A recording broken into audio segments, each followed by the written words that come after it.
Ada yang kurang senang saat Amerika Serikat mengupayakan perundingan dengan Iran. Rasa kecewa itu terlihat di wajah Perdana Menteri Israel Benjamin Netanyahu. Israel memang terkesan diam seribu bahasa saat Amerika Serikat menciptakan hiruk-pikuk spekulasi global dan manuver di kawasan Teluk. Kebungkaman Israel ini bukan tanpa alasan. Israel dinilai tengah berhitung untuk menjemput kesempatan emas.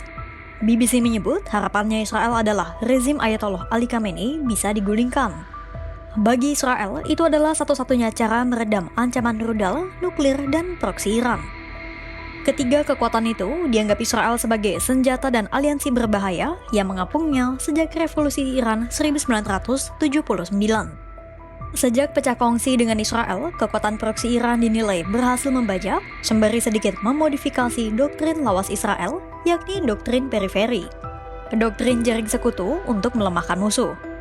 Perang 12 hari pada Juni 2025 lalu sudah cukup menjadi bukti bagi Israel bahwa kepemimpinan Ayatollah Ali Khamenei adalah satu-satunya ancaman bagi keamanan Tel Aviv. Itulah kenapa Israel memilih diam, berhitung, dan mencoba meminjam tangan Amerika Serikat untuk mencapai tujuannya, yakni menggulingkan rezim Ayatollah. Pertanyaannya, apa itu doktrin periferi dan kenapa doktrin itu kini seakan dicuri Iran untuk kembali menghantui Israel?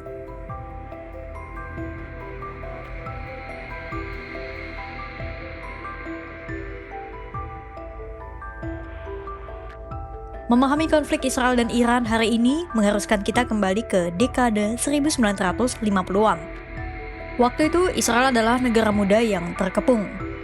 Perdana Menteri pertama Israel, David Ben-Gurion, sadar betul bahwa negaranya sedang berada di dalam cincin Arab yang bermusuhan. Cincin Arab itu terdiri atas Mesir, Suriah, Yordania, dan Irak yang dipimpin oleh semangat Arabisme di bawah Gamal Abdel Nasser. Merasa dikepung dan terisolasi dari berbagai penjuru, Ben-Gurion akhirnya menelurkan sebuah strategi geopolitik cerdik sekaligus kontroversial. Strategi itu bernama doktrin periferi. Logikanya sederhana, kalau kamu nggak bisa berteman dengan tetangga dekat, carilah kawan di halaman belakang mereka. Nah, Israel akhirnya memutuskan untuk melompati negara-negara Arab dan menjalin aliansi rahasia dengan negara non-Arab di lingkaran luar Timur Tengah. Puncak dari doktrin periferi adalah lahirnya Trident, sebuah aliansi intelijen segitiga antara Israel, Turkiye, dan Iran di bawah kekuasaan Shah Pahlavi. Dalam buku berjudul Periphery, Israel Search for Allies in the Middle East, mantan pejabat Mossad, Yossi Alfer menjelaskan bahwa aliansi Trident itu bukan sekadar diplomasi, tapi urat nadi keamanan bagi Israel. Melalui Trident, Israel mendapatkan pasokan minyak dari Iran dan pertukaran data intelijen mentah hampir setiap hari. Mereka terus memantau gerak-gerik Uni Soviet dan kekuatan Arab. Tak hanya dengan Turkiye dan Iran, Israel juga menjalin kedekatan dengan Ethiopia, Sudan, Maroko, Yunani, kaum Maronit di Lebanon, Kurdi Irak, Sudan Selatan, dan Berber. Saat itu hubungan Israel dan Iran era Shah begitu mesra. Bahkan berdasarkan sejarah, Iran adalah negara kedua yang mengakui berdirinya negara Israel pada 1948. Tak hanya melakukan perdagangan minyak, Iran dan Israel turut melakukan penjualan senjata. Ribuan pengusaha Israel juga tinggal bersama keluarga mereka di Teheran, Iran. Tapi kemesraan Iran dan Israel tidak berlangsung selamanya. Semua runtuh pasca revolusi Islam tahun 1979.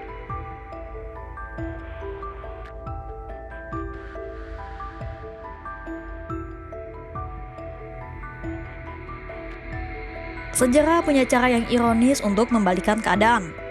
Revolusi Islam 1979 bukan sekadar mengganti rezim di Iran, tapi juga meruntuhkan pilar keamanan utama Israel. Salah satu inti revolusi Islam yang digagas oleh Ruhollah Khomeini adalah menolak imperialisme Amerika Serikat dan sekutunya Israel. Rezim Ayatollah memutuskan hubungan dengan Israel, tidak lagi mengakui keabsahan paspor warga Israel, dan menyita bangunan kedutaan Israel di Iran. Iran yang dulunya adalah ujung tombak doktrin periferi Israel, dalam sekejap berubah menjadi musuh ideologis yang paling berbahaya.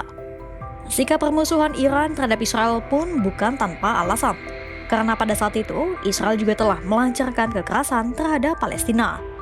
Itulah salah satu hal yang mendasari rezim Ayatollah memusuhi Israel. Tapi rezim Ayatollah tidak menghancurkan strategi lama Ben-Gurion. Mereka justru membajaknya. Di bawah kepemimpinan sosok ulama itu, Iran menyulap jaringan luas doktrin periferi ke dalam skup kawasan Teluk yang kokoh. Iran memperkuatnya dengan mengadopsi apa yang disebut sebagai forward defense atau pertahanan depan. Rezim Ayatollah menyadari keterasingannya sebagai bangsa Persia dan Syiah di tengah mayoritas Arab Sunni. Strateginya, jangan menunggu musuh datang ke pintu rumahmu, tapi pindahkan medan tempur ke perbatasan mereka. Iran mulai menanamkan pengaruh, mendanai, dan mempersenjatai milisi lokal di negara-negara yang tengah rapuh. Mirip kan dengan doktrin periferi Israel? Iran beri sedikit modifikasinya, yakni fokus pada sistem pertahanan. Laporan CSIS bertajuk The Shape-Shifting Axis of Resistance menyebutnya sebagai aliansi asimetris. Iran membangun jaringan tanpa harus melibatkan militer resminya secara langsung, menciptakan apa yang kini menghantui militer Israel bernama cincin api atau Ring of Fire, alias proksi Iran. Hizbullah di Lebanon, Kataib Hizbullah di Irak dan Suriah, Hamas dan Jihad Islam di Gaza, serta Houthi di Yaman. Inilah yang disebut oleh mantan Perdana Menteri Israel, Naftali Bennett, sebagai doktrin gurita. Bennett memetaforakan Iran sebagai kepala gurita dan proksi-proksinya sebagai tentakel. Selama bertahun-tahun, Israel terjebak hanya dengan memukul tentakelnya. Namun sejak 2018, Israel berubah total. Kini moto mereka adalah strike the head, not just the tentacles. Moto yang mendasari ambisi Israel hari ini untuk memenggal kepemimpinan rezim Ayatollah di Iran.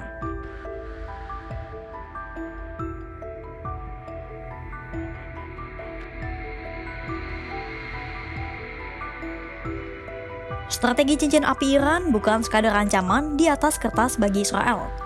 Ini adalah jebakan atrisi yang menguras ekonomi dan nyawa.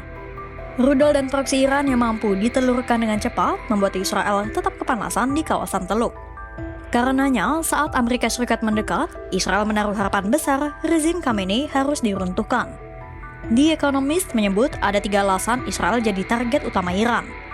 Pertama, karena ingin memulihkan luka mendalam akibat Perang 12 hari pada Juni 2025 lalu. Kedua, pengalihan gejolak domestik dari gelombang protes. Dan ketiga, kekhawatiran Israel bakal menghancurkan peluncur rudal yang tersisa.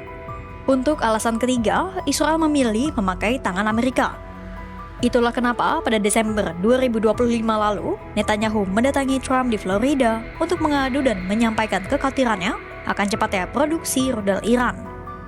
Seperti doktrin kepala gurita yang dipercaya Israel tadi, mencopot Khamenei bisa memberi nafas lega bagi Tel Aviv. Dengan lengsernya Khamenei, Netanyahu dan antek-anteknya percaya rudal dan proksinya pun melemah. Bagi para analis, ini bisa jadi kesempatan emas bagi Israel.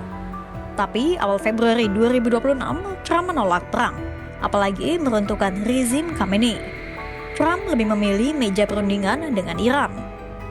Axios melaporkan Amerika Serikat dan Iran akan bertemu untuk membahas soal kelanjutan program nuklir Iran pada Jumat 6 Februari 2026 di Oman.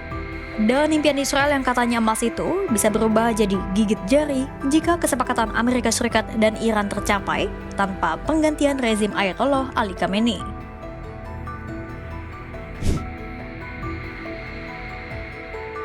Konflik antara Israel dan Iran bukanlah sebuah kebencian tanpa dasar. Ini adalah dinamika sejarah yang panjang dan berliku, di mana kawan bisa menjadi lawan dan strategi masa lalu bisa berbalik menjadi senjata makan tuan. Dalam catur geopolitik ini, sulit untuk menunjuk siapa yang sepenuhnya benar atau salah. Keduanya terjebak dalam siklus kekerasan dan ambisi kekuasaan yang terus berputar. Semua ini hanyalah bagian dari dinamika Timur Tengah yang tak pernah berhenti bergejolak, di mana perdamaian sejati seringkali hanyalah jeda di antara dua peperangan. Untuk itu, pantau terus perkembangannya hanya di kanal YouTube Kompas.com.